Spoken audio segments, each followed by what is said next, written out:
Parce que j'étais en train de passer une série sur la force de la décision. Aujourd'hui, je suis à la 4e semaine.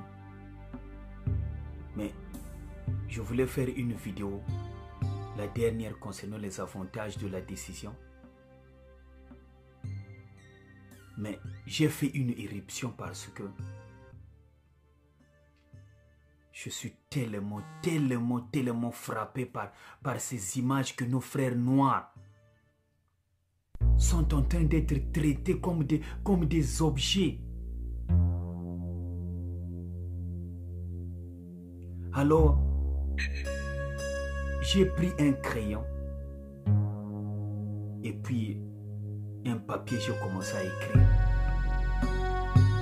J'aimerais que vous puissiez écouter ce poème et le faire passer. Parce que vraiment, c'est pas normal.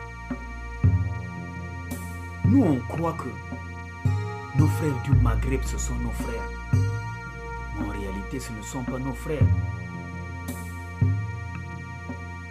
C'est pas tout le monde qui est mauvais parmi eux.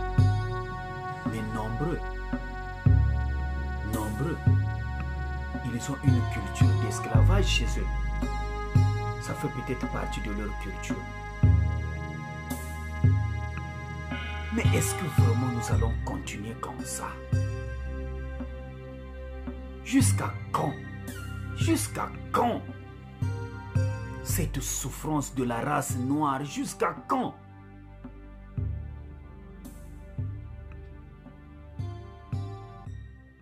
Mon poème que j'ai écrit aujourd'hui, je veux le partager avec mes frères et sœurs. Cherchons une solution. Même partir dans les ambassades, aller crier à l'ambassade, ça peut ou ne pas résoudre le problème. Ça commence par la base. L'homme noir ne s'aime pas. L'homme noir n'aime pas son frère noir. Et c'est ça le problème que nous avons. Pourquoi nous nous haïssons? Pour quelle raison? Même ceux qui sont à l'étranger, les Africains qui sont à l'étranger, ils voient son frère africain, ils ne s'occupent pas de lui. Ils ferment le front, ils passent, ils se voient peut-être supérieurs. Pourquoi sommes-nous comme ça? Aujourd'hui, on va accuser les Libyens qui sont en train de faire l'esclavage, d'appliquer l'esclavage sur nos frères noirs. Mais si ces frères-là noirs ou ces sœurs noires-là qui sont aujourd'hui des esclaves en Libye, s'ils étaient bien traités dans leur pays, est-ce que vraiment ils pouvaient se déplacer? Qui peut quitter son lieu de confort pour aller souffrir ailleurs? Personne.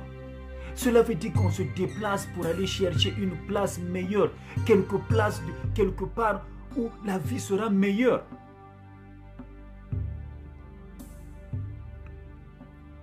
Voilà pourquoi on se déplace. On ne se déplace pas parce que on veut se déplacer. Si quelqu'un prend le bateau de chez lui pour passer dans la mer Méditerranée pour aller quelque part, il sait qu'il y a des risques, il peut tomber dans l'eau. et mourir, se noyer. Mais la personne prend le risque. C'est parce qu'il est arrivé au bout des souffrances, il n'arrive plus. Et nos dirigeants, vraiment, vous fermez la bouche. Vous ne dites absolument rien.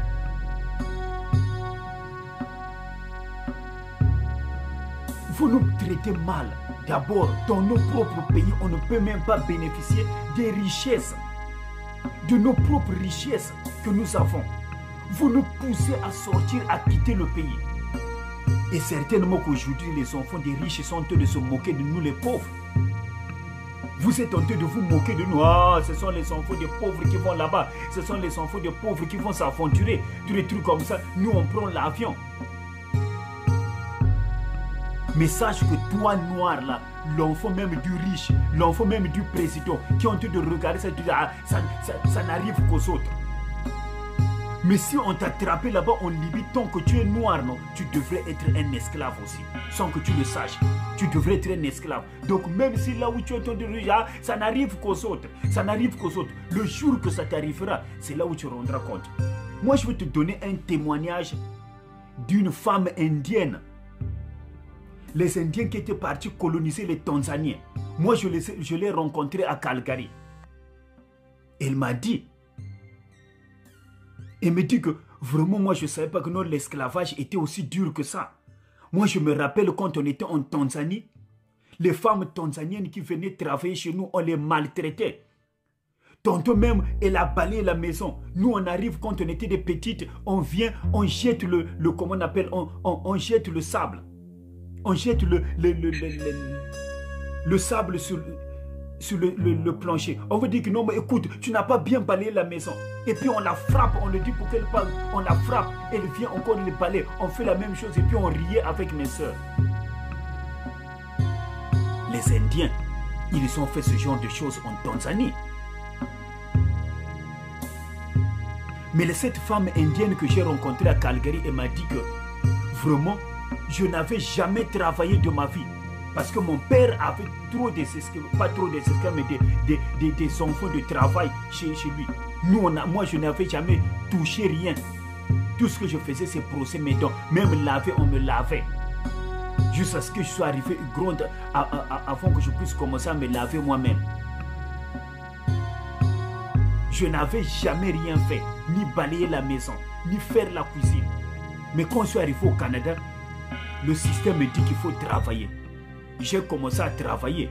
Les souffrances que je voyais de me réveiller de très bon matin pour aller travailler, ça m'a rappelé ce qu'on faisait aux femmes tanzaniennes qui venaient travailler chez nous.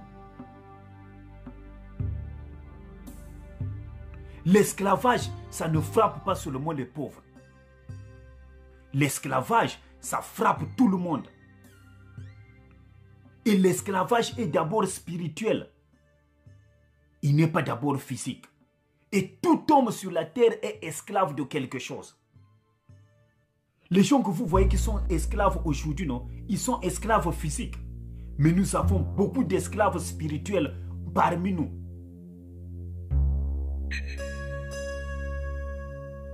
Libérons-nous. Libère-toi de cet esclavage-là. Sortons de l'esclavage, de rendre les autres esclaves. Aujourd'hui, le pays dans lequel moi je viens, il y a des problèmes au pays. On tue les gens. Dans la région d'où moi je viens. Mais ce sont nos propres frères noirs. Ce sont nos propres frères africains. Le garçon qui a témoigné, il a parlé de Boko Haram, ce qu'ils font au Nigeria, à leurs propres frères nigérians.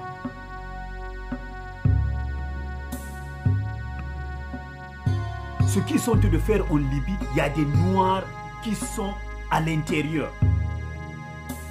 Et ça, je le dis ouvertement parce que je connais la mentalité du Noir. Il y a des Noirs qui se croient plus supérieurs que les autres. J'ai un ami qui a grandi en Éthiopie. Quand il passait dans la rue, et pourtant tous ce sont des Noirs, mais les Éthiopiens crachaient sur eux. Ils disaient que vous êtes des esclaves. Kafri, Kafri, Kafri. Vous êtes des esclaves, vous êtes des noirs, vous êtes des esclaves.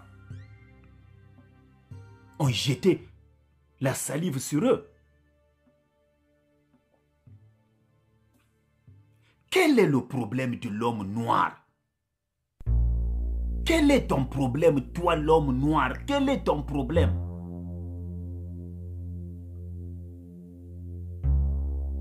Quand vous avez la souffrance, il y a quelqu'un qui vous persécute, c'est en ce moment que vous vous unissez. Mais quand vous n'êtes pas sous pression de la persécution, vous ne vous unissez pas. Vous vous haïssez contre vous. Vous vous haïssez. Pour quelle raison? On ne sait pas.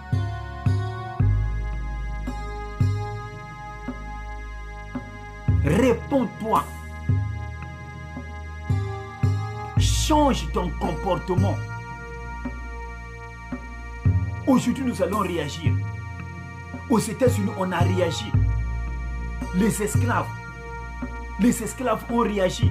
Ils ont eu la liberté. Mais dès qu'on leur a donné la liberté, et c'est eux qui créent encore les gangs de rue pour s'entretuer.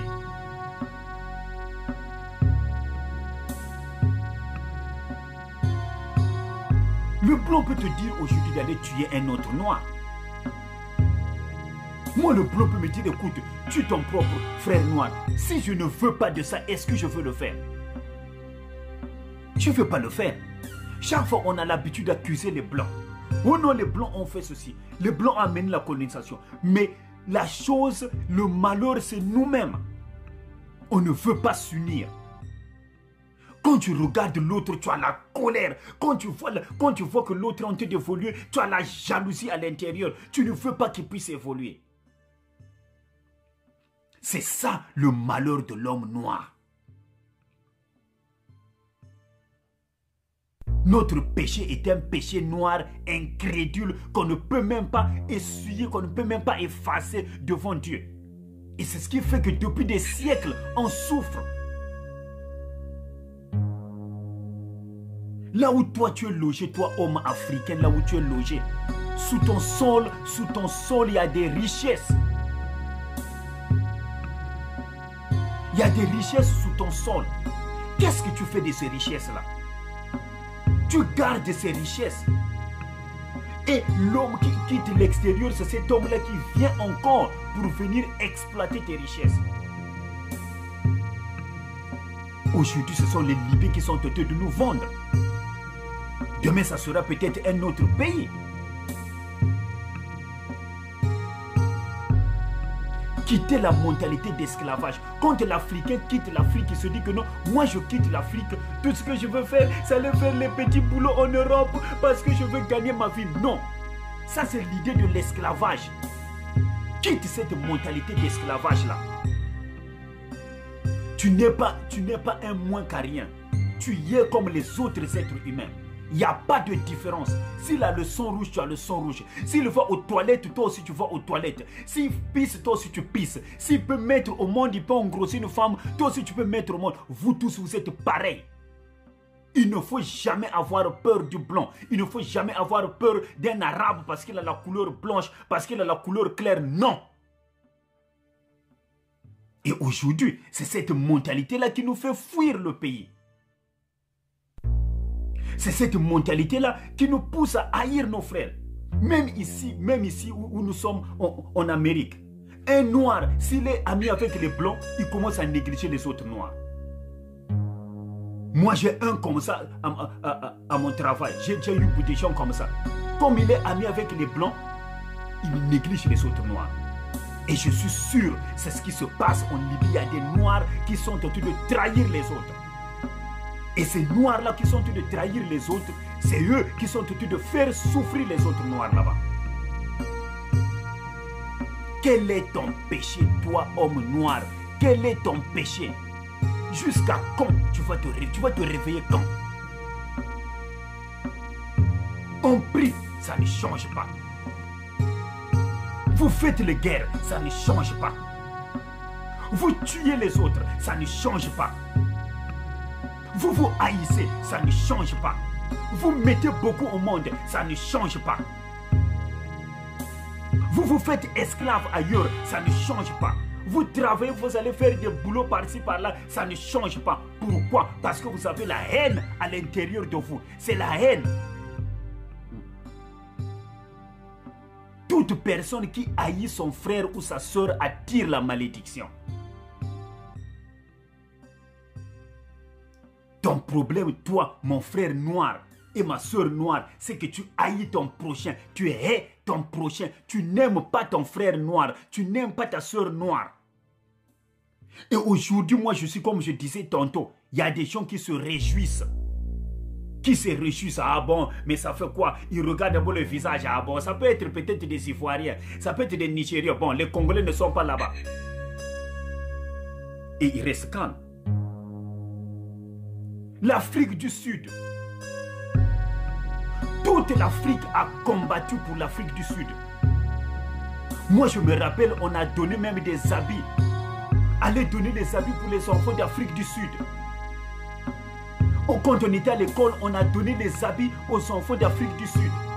Mais aujourd'hui, l'Africain du Sud, le Sud-Africain noir, il n'aime pas l'autre noir. Quand il voit l'autre noir, il tue l'autre noir. Il détruit l'autre noir. Comment allez-vous évoluer?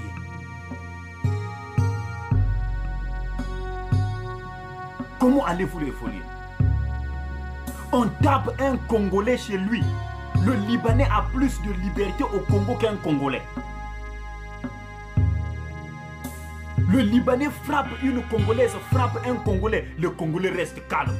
Il dit que va bétailler, va bétailler, va bétailler.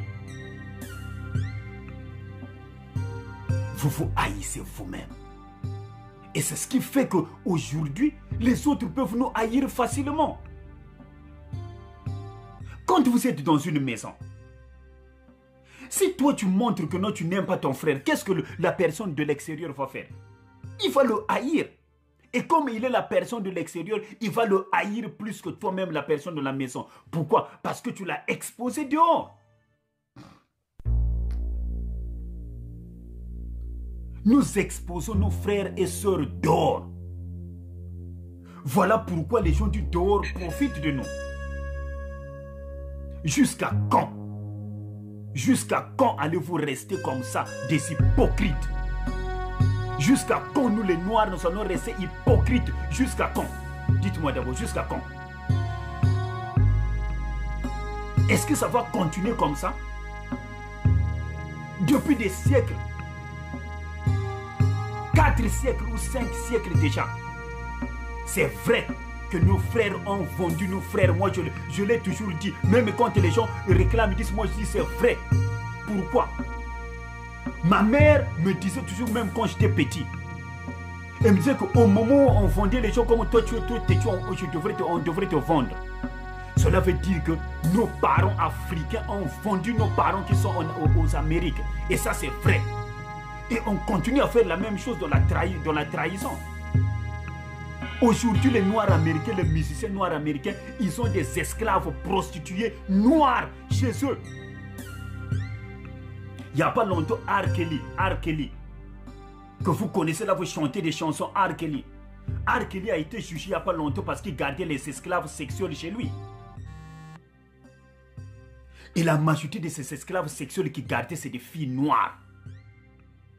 C'est toujours le noir qui fait le mal à son propre frère. C'est toujours le noir qui fait le mal à sa propre soeur. Pour quelle raison? Quand Dieu t'a créé, toi le noir là, qu'est-ce qu'il a mis à l'intérieur de toi? La haine? Je ne crois pas. Tu as créé la haine toi-même. Je ne crois pas que Dieu a mis la haine à l'intérieur de toi. Quel est ton péché? Tu as un péché qui t'empêche d'aimer quelqu'un d'autre. Quand tu vois ton frère noir, tu veux le détruire. Si tu vois son évolution, tu veux le détruire. Pour quelle raison? Et tantôt tu pries. Tantôt tu vas à l'église. Tantôt tu prêches même. Regarde à Kinshasa. Deux pasteurs, une ruelle, l'autre ruelle. le pasteur de l'autre ne s'entend pas avec l'autre pasteur. Mais tous, ils parlent d'un même Jésus. Quel est Jésus dont tu parles, toi? Quel est Jésus tu parles si c'est seulement ce que tu n'aimes pas ton prochain? Jésus a dit que je vous donne un commandement nouveau. Tu aimeras ton Seigneur, ton Dieu de tout ton cœur, de toute ton âme et de toutes tes pensées. Et le commandement que je vous donne, le deuxième commandement qui lui est semblable, tu aimeras ton prochain comme toi-même. Mais toi, tu es pasteur de même pays. Vous parlez la même langue. Mais tu es l'autre pasteur. Tu es pasteur où? Osa pasteur ndengeni. Et ça se passe partout. C'est quoi le problème du noir? C'est quoi le problème du noir? On a eu le président des États-Unis, Obama. 8 ans au pouvoir. Et c'est sous son mandat qu'on a tué le président, c'est sous son mandat qu'on a tué Kadhafi, qui dans ce pays aujourd'hui a mené la pagaille. Et c'est sous son mandat qu'on a tué plus de noirs par les policiers.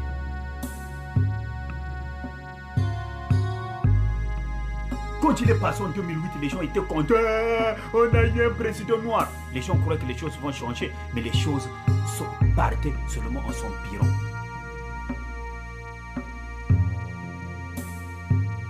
Quel est ton péché, toi, homme noir? Tu es haï de tout le monde. Tout le monde te hait parce que tu te hais toi-même. Les psychologues disent que la manière dont tu te sens, la manière dont tu te présentes, c'est la manière dont les autres vont te recevoir. La manière dont tu te vois, le noir se voit lui-même déjà qu'il est sous-estimé. Il se voit que non, moi je suis surtout l'Africain. Surtout l'Africain. Il se voit comme, moi je suis pour moi être inférieur. Je suis pour moi être inférieur. Et c'est ce qui fait qu'on puisse te rendre esclave. Pourquoi les Blancs ont peur des Arabes? C'est parce que quand il y a quelque chose qui arrive, les Arabes, ils peuvent devenir kamikazes, ils prennent les bombes et puis ils vont se bombarder. Mais le noir, tu es de la pauvreté, tu es de la misère, tu es de la médisance, tu es de la méchanceté, tu es de la sorcellerie, tu es de la tuerie, tu es de la haine. Mais tu as peur de la mort, tu as peur de mourir. Mais qu'est-ce que tu fais sur la terre? Que fais-tu sur la terre?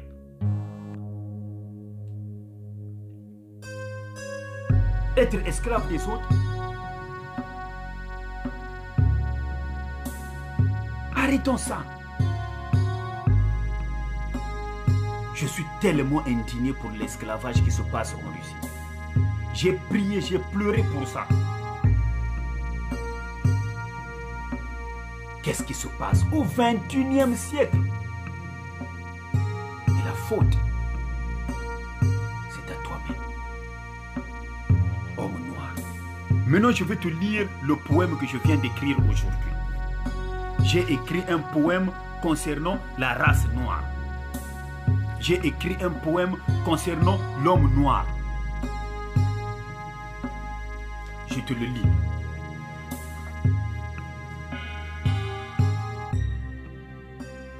L'homme noir. Oh, l'homme noir. Quel est ton péché? Tu es haï de toutes les races à cause de ta peau. L'esclavage t'a fait souffrir et l'esclavage te fait souffrir. Oh, si le péché existait et que ce méfait aussi, les blancs et toutes les autres races claires plus que les noirs seraient les plus souffrants du monde. Tu as été bastonné,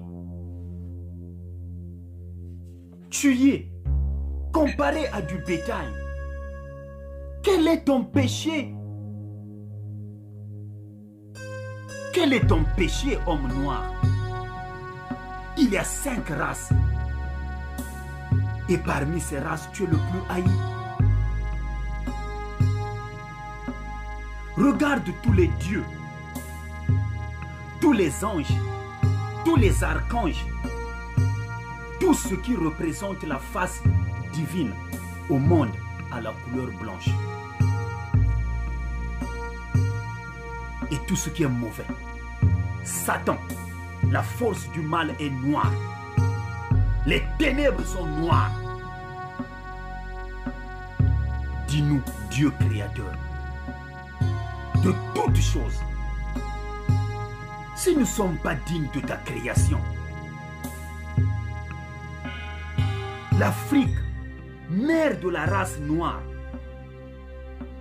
aie pitié de tes fils et filles.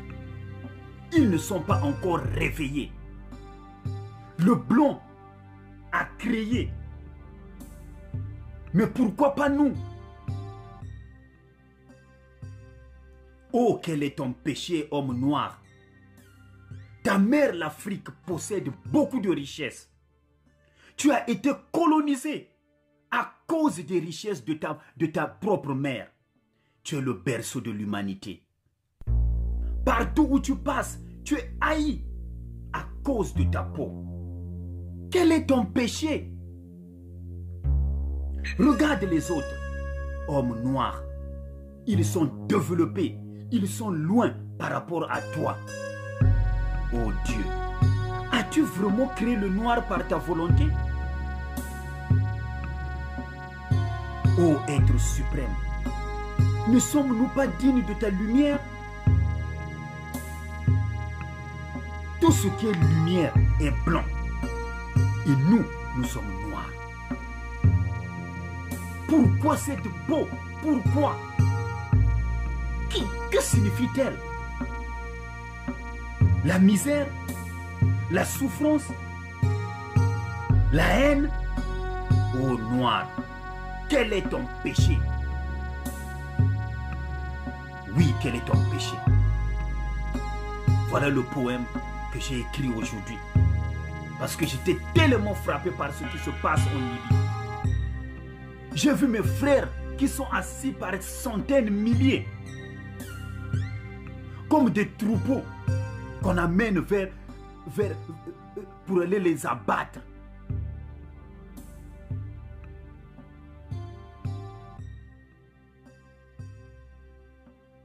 Réveillez-vous. Réveillons-nous. Réveillons-nous. Le temps arrive où nous allons nous réveiller. On ne peut plus continuer comme ça. Réveillez-vous.